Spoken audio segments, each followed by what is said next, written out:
আজকের আমার video bougainvillea বা বাগানবিলাস বা কাগজ ফুলের গাছ নিয়ে। যদি আপনাদের বোগেনভেলিয়া গাছে এখনও ফুল না ফুটছে কিংবা একবার ফুল ফুটে গেছে, দ্বিতীয়বার ফুল নেওয়ার জন্য আপনাদের কি পরিচর্যা করতে হবে এবং কি খাবার প্রয়োগ করতে হবে। এছাড়াও বোগেনভেলিয়া গাছের পাতা যদি হলুদ হয়ে ঝরে পড়ে যাচ্ছে, গাছে প্রচুর ফুল থাকা সত্ত্বেও যদি পোকামাকড়ের আক্রমণ বেড়ে চলেছে, তাহলে আপনারা কি কীটনাশক এই সময় ব্যবহার করতে পারবেন, আদৌ কি এই সময় কীটনাশক ব্যবহার করা যাবে কি যাবে না তাও জানতে পারবেন। এছাড়াও আপনারা যদি এই সময় নার্সারি থেকে নতুন চারাগাছ কিনে আনেন, তাহলে কীরকম মাটিতে প্রতিস্থাপন করবেন জানতে হলে আজকের ভিডিওটির সাথে থাকতেই হবে। ভিডিওটা যদি সম্পূর্ণ না দেখেন তাহলে অনেক কিছুই অজানা থেকে যাবে। বোগেনভেলিয়া গাছ এমনই একটা গাছ যা কিনা শুধুমাত্র বর্ষাটুকু ছাড়া সারা বছর ফুল দিয়ে যায়। বর্ষাকাল হচ্ছে এই গাছের গ্রোয়িং পিরিয়ড, সেই সময় এই গাছ খুব ভালোভাবে বৃদ্ধি পায়। এই গাছ হার্ডি গাছ এবং পার্মানেন্ট গাছ। এই গাছকে সামান্য একটু পরিচর্যা করলেই কিন্তু এই গাছ থেকে প্রচুর পরিমাণে ফুল পাওয়া যায়। তো এই সময় আপনারা বোগেনভেলিয়া বা বাগানবিলাস গাছের মাটিতে কি খাবার দেবেন এবং কি কি টিপস ফলো করতে হবে, চলুন একটা একটা করে জেনে নেওয়া যাক। নমস্কার বন্ধুরা, আমি সোনালি আর আপনারা দেখছেন সোনালিস গার্ডেন। প্রথম টিপস, এই সময় আপনারা নার্সারি থেকে বিভিন্ন কালারের বিভিন্ন ভ্যারাইটির বোগেনভেলিয়া গাছ কিনে আনতে পারেন। কেননা এই সময় নার্সারিতে গেলেই আপনারা বিভিন্ন ধরনের ছোট বড় যেমন সাইজ নেবেন, এরকম কালারের ফুল নিতে চান, ঠিক সেইগুলোই এই সময় অনায়াসেই পেয়ে যাবেন। নার্সারি থেকে গাছ কিনে এনে আপনারা সেই গাছ কীরকম মাটিতে প্রতিস্থাপন করবেন। তো যখনই আপনারা প্রতিস্থাপন করবেন, সেক্ষেত্রে আপনাদের মাটি অর্থাৎ হাতের সামনে যে মাটি থাকবে সেই মাটি নিতে হবে 50%, 40% নিতে হবে পুরনো গোবর সার কিংবা ভার্মি কম্পোস্ট, 30% নিতে হবে নদীর বালি। মাটি যদি চিটচিটে হয় তাহলে 30% বালি মিশিয়ে নেবেন, আর তার সাথে 20% নিতে হবে কোকোপিট। কোকোপিট যদি না থাকে তাহলে দেওয়ার দরকার নেই। এক মুঠোর মতো নিতে হবে নিমখোল। প্রত্যেকটা উপকরণ খুব ভালো করে মিশিয়ে মাটি তৈরি করে গাছ প্রতিস্থাপন করবেন।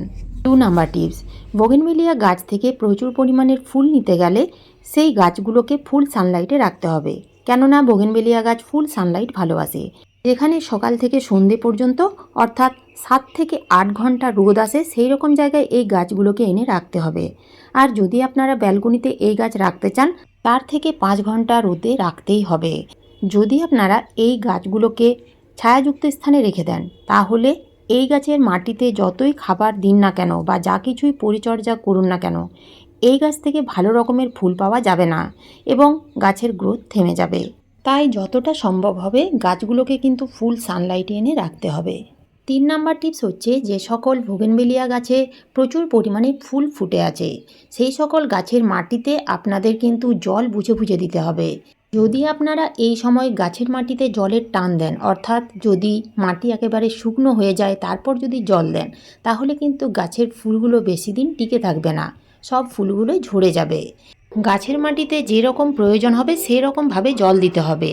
যদি প্রয়োজন পড়ে তাহলে সকাল বিকেল দুবেলায় জল দিতে হতে পারে। মাটি সবসময় একটা ময়েশ্চার ভাব রাখতে হবে, তাহলে কিন্তু ফুলগুলো টিকে থাকবে।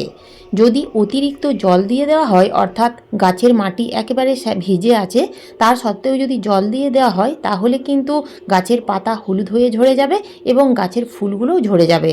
তাই আপনাদের বুঝে বুঝে গাছের মাটিতে জল দিতে হবে। 4 নাম্বার টিপস, এখনও অনেক বোগেনভেলিয়া গাছে ফুল আছে এবং কিছু কিছু গাছে কিন্তু ফুলগুলো ঝরে গেছে। তো সেই গাছে আবার নতুন করে ফুল নেওয়ার জন্য আমাদের কি করতে হবে। এই সময় আমাদের কিন্তু বোগেনভেলিয়া গাছের ডাল কোনো রকমই কাটাই ছাঁটাই করা যাবে না। এই সময় যদি আমরা ডাল কাটাই ছাঁটাই করি তাহলে কিন্তু বোগেনভেলিয়া গাছে ফুল আসবে না। তো আমরা সেই সকল ডালগুলোই কাটবো যে ডালগুলো, এই যে আপনারা দেখে বুঝতে পারছেন যে ডালগুলোতে ফুল ফোটা হয়ে গেছে, এই যে সরু সরু লিকে এই ডালগুলোই কাটতে হবে যেগুলো নিয়ে ফুল ফুটেছিল। এখন যদি আমরা ভারী ডাল বা যে কোনো ডাল কাটাই ছাঁটাই করি তাহলে গাছে ফুল আসবে না।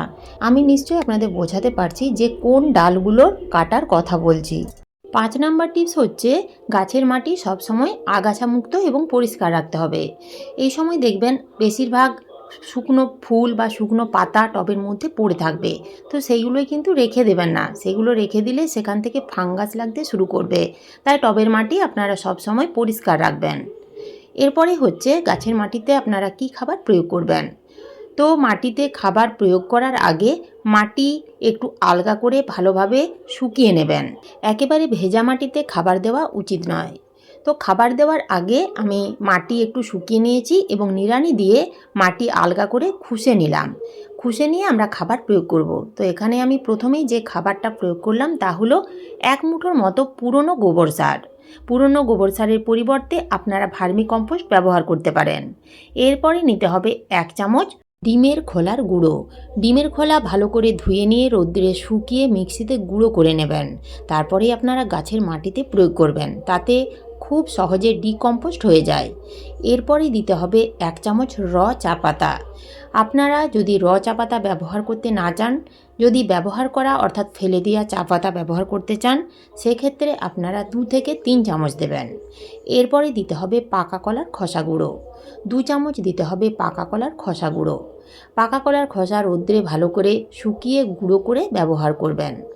এরপরে যে খাবার দিতে হবে তা হলো 1/2 চামচের থেকে একটু বেশি অনুখাদ্য। অনুখাদ্য এই রকম দানা ফর্মে পাওয়া যায়, আবার লিকুইড পাওয়া যায়। যদি আপনারা এই রকম দানা ফর্মে না দিতে চান তাহলে লিকুইড ব্যবহার করতে পারেন। অনুখাদ্য প্রত্যেক মাসে অন্তত একবার দিতেই হবে। যদি সম্ভব হয় তাহলে 15 দিন অন্তর দিলে খুব ভালো হয়। প্রত্যেকটা খাবার দিয়ে দেওয়ার পরে আমরা কিন্তু এখানে প্লেন জল দেব না। এখানে আমি 1 লিটার জলে 1 চামচ হলুদের গুঁড়ো নিয়ে নিয়েছি। এই হলুদের গুঁড়ো অ্যান্টিফাঙ্গাল অ্যান্টিব্যাকটেরিয়াল প্রপার্টিস থাকে। গাছের মাটিতে দিলে গাছের শিকড় ভালো থাকে, অর্থাৎ ফাঙ্গাসের হাত থেকে গাছগুলোকে রক্ষা করে।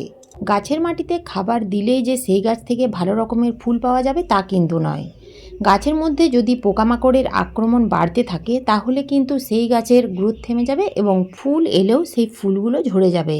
তাই কীটনাশক স্প্রে করতে হবে। তো এই সময় আপনারা কি কীটনাশক ব্যবহার করবেন? এই সময় আপনারা সুপার সোনাটা ব্যবহার করতে পারেন, কেননা সুপার সোনাটা একদিকে যেমন কীটনাশক হিসেবে কাজ করবে, অন্যদিকে তেমনি ভিটামিন হিসেবেও কাজ করবে। তো আপনারা সুপার সোনাটা ব্যবহার করতে পারেন। এছাড়াও আপনারা বেকিং সোডা ব্যবহার করতে পারেন। বেকিং সোডা যদি আপনারা ব্যবহার করতে চান তাহলে 1 লিটার জলে 1 চামচের 4 ভাগের 1 ভাগ দিয়ে ভালো করে ঝাঁকিয়ে গাছে স্প্রে করবেন। দেখবেন 1 থেকে 2 বার গাছে স্প্রে করার পরেই গাছ থেকে কিন্তু পোকাগুলো নির্মূল হয়ে যাবে। তো এই সময় আপনারা এই খাবারগুলো প্রয়োগ করুন এবং এই পরিচর্যাগুলো করুন, দেখবেন আবার গাছে নতুন করে ফুল আসবে এবং গাছ কিন্তু ফুলে ভরে থাকবে। তো এই ছিল আজকের আমার এই ভিডিওটা ভালো লাগলে একটা লাইক অবশ্যই দেবেন, কমেন্ট করতে ভুলবেন না। নতুন বন্ধুরা আমার চ্যানেলটিকে সাবস্ক্রাইব করে পাশে থাকার অনুরোধ রইল।